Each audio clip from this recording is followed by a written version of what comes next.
Hello everyone and welcome back to another custom diecast review. Today we have Joey Logano's 2021 Talladega race version, or his flip. Now trust me, I have already seen a few people make these, so I'm not surprised by any means. Now originally I wasn't going to, I was thinking about it, but people, like in my Discord server, they kept requesting it, so I'm like, okay, maybe I should. Question is, can I find this paint scheme somewhere, on the internet, either K-State or Plan B Sales, eBay maybe? I got this on eBay for like, I don't remember how much, honestly. I want to say it was slightly above your average, just because, it was like I don't know, it could have been the same. I don't remember. I really don't. Which again, I don't know how much they cost back in 2017 anyway, because this is 2018. I'm sorry.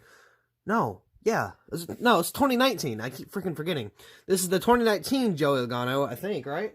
Yeah, 2019. And I already did a diecast review on this. If you want to go check that out with the link in the description, is what I meant to say. But yeah, this is 2019, not 2017, not 2018. But this is technically 2021. Now, there's a few things that are slightly different, like the SKF and the AutoZone right here on the back C post. Those do not exist.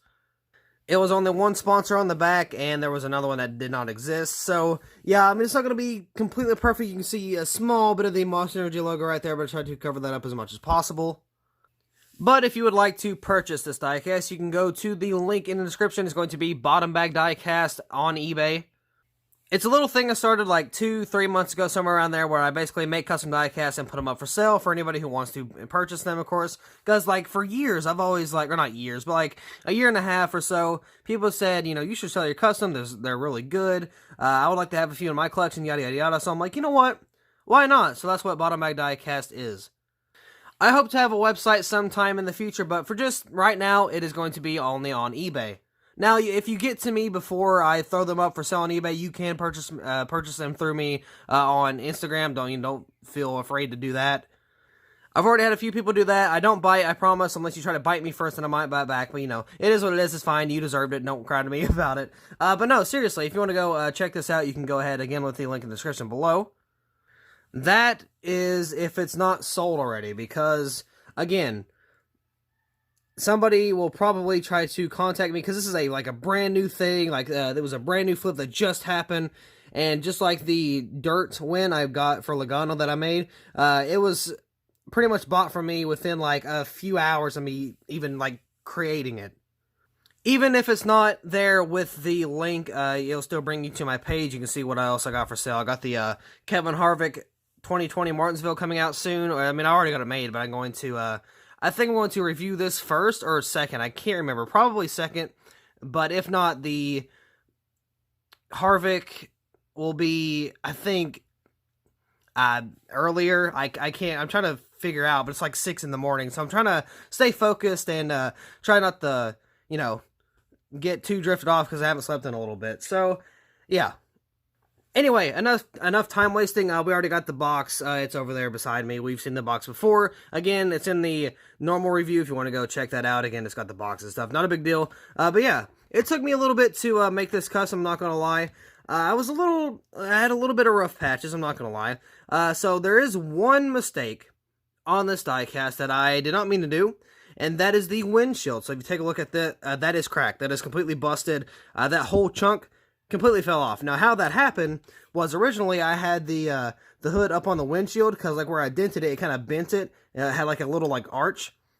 So I'm like, oh, that's cool. It kind of opens the hood.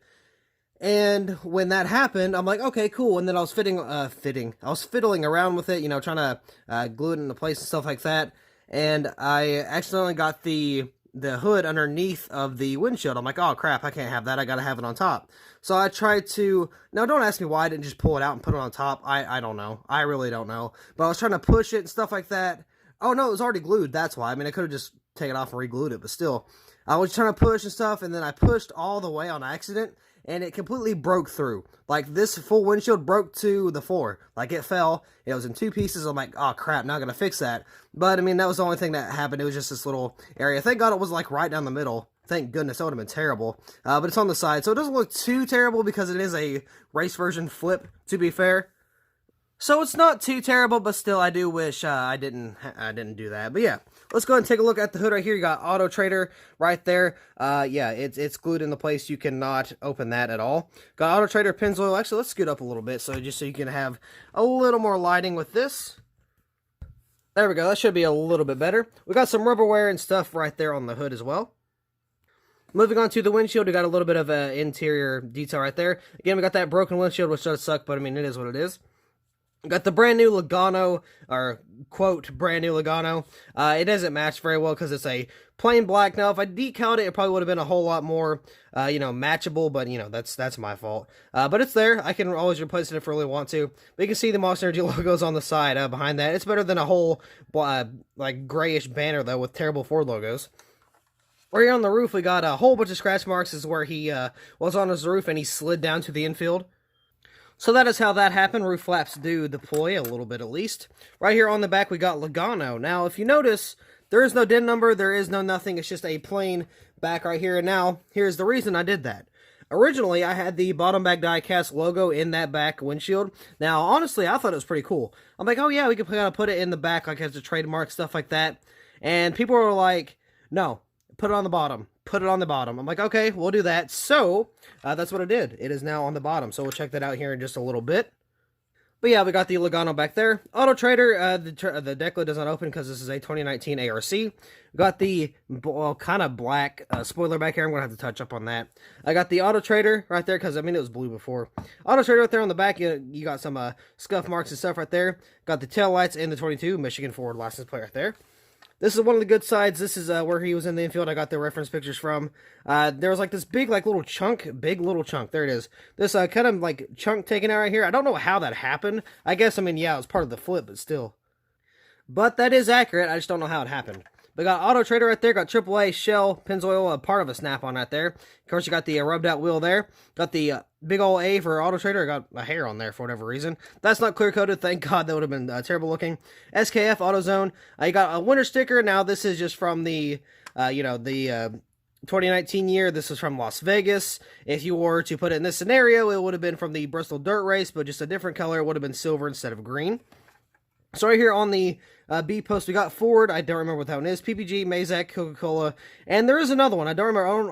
I don't know if it's like Bosch or something like that, but I did mark it out because it was not on the B post. So it did have a little bit more detail, and I could just kind of mark that out. Moving down to the door, we got the good old, not restrictor plate, we got the exhaust plate right there. I need to touch up on it just a wee little bit before I put it up for sale. Got the 22 right there. Got a whole bunch of scratches right here. This is where he was kind of on his side. It was where he slid on his side for a little bit, then he ended up rolling over and then sliding the rest of the way. You can see the hood is popped right there as well. Got the marked out tire right there as well. Got the, the race worn tire. A little bit more debris right there. Moving on to the front end, we got a little more damage there. But we got the 22, Mechanics Wear, Lincoln Welders, and Sunoco. Moving on to the very front end, we got the Mustang right there, which is going to look great on the brand new generation. So I got the little horse there. Of course, that is the Mustang as well. Got the Mustang right there. A black splitter as well. Moving on to this side, we got some more rubberware, of course. Of course, yeah, you got the window net down right there as well. Got that huge smashed in A post. Because, Logano was complaining about, oh, I got this, I got the, what did he say? It was the roll cage in my head or something like that. I even made a joke. I'm like, oh, don't be a crybaby. Newman literally got hammered and he's fine. Just shut up. You're good, I promise. But yeah, I got 22 right there. I got some more rubberware down here, of course. Got some more scratches right here. I think I went a little heavy because I did that with a Dremel. I never have to use a Dremel for I never have to do scratches. That is completely rare. I never really have to do that. So it's still something that's a little new to me. So bear with me on that, please. So we got the, and of course, we got another worn-up race tire right there. Of course, we got the American Ethanol right there. Moving on to the bottom. Now, of course, this is where I had the bottom Bag Diecast logo right there. You can kind of see that. Let's see if I can scoot this out a little bit so you can get a little bit more of a detailed look. So I painted the back end. Now, this was all painted. The transmission, the black up here, that exhaust, that was already painted. Now, I painted the fuel cell right here, and then, or not the cell, but the fuel tank right here, and then of course I got the little axles back here, and I got this up. I think I don't know if that's part of the transmission. That should be the drivetrain or something like that. Drive shaft. I don't really know what that one is, but it should be a part to what makes the the wheels turn on the cart, kind of like it's like a spinny thing that goes through the transmission. You know what I'm talking about. But yeah, then we got the bottom Bag Diecast logo right here, which is clear coated, by the way. So if anybody tries to peel it off, it should be very difficult for that to happen. People must know that this is my work, because I've already had one piece of work stolen from me. It was the 2009 Watkins Glen win. Not win, you know what I mean. The race version. Now, he actually sent me a question, or on eBay. He bought it, and he said, this said 2008. Is that correct? I thought it was 2009. And I'm like, yeah, it was my bad. It is 2009. And he's like, okay, cool. And then I saw it up for resale, and I'm like, really? Because like somebody pointed it out. I think it was Simulation Man on my Discord. He said, hey, somebody's reselling your stuff. And I'm like, what? So I messaged him. I mean, to be fair, it was his, because he bought it. But it was still kind of a crappy thing to resell. Now, it's not like, I mean, it's not like a scavenger. It's not like somebody who bought a diecast that was made from the company, you know, a multi-billion-dollar company or whatever Lionel is. Even if they are that, I have no clue. And then they just resold it. That's completely different. But if it's someone's like actual like hand work that they put a lot of time into, yeah, it kind of sucks to see that. But I mean, to be fair, he didn't break any rules or anything. He just, I mean, it was kind of like a trashy thing to do, at least in my opinion. I left him a little bit of a shameful message. It was like, hey, I'm glad to see you are enjoying the hard work I spent hours on. Good luck with it. That's like something like I said like that. And then somebody else like messaged him saying, hey, this is not your work. It's, you know, it's kind of, you know, it's not really good for you to resell it. You know, it's not really a fun thing to do. Like, you know, that kind of looks bad on you. Stuff like that. And actually he ended up taking the post down. So I have no clue where that thing is now. It could be resold at a yard sale. It could be resold at the track somewhere. God knows, but all I know is that it was taken care of, and now I don't have an issue with it, no, or at least not anymore. Hopefully we don't have an issue in the future, but I mean, if we do, it is what it is his. I didn't mean to, like, attack him or anything, but it's like, hey, you know, that was kind of a trashy thing to do. So now, just for that, it is trademarked, so you know who it came from. So take that. No, I'm kidding. But yeah, this is going to be all for this diecast review, custom diecast review, I guess you should say. But thank you all so much for watching. Once again, if this is still available, link in the description if you want to go check that out. I'm trying to make a little bit of cash for the Coke 600, so that should be pretty awesome. I'm going to do a vlog on that. So once again, thank you all so much for watching this custom diecast review. I hope you all enjoyed, and I will see you in the next video.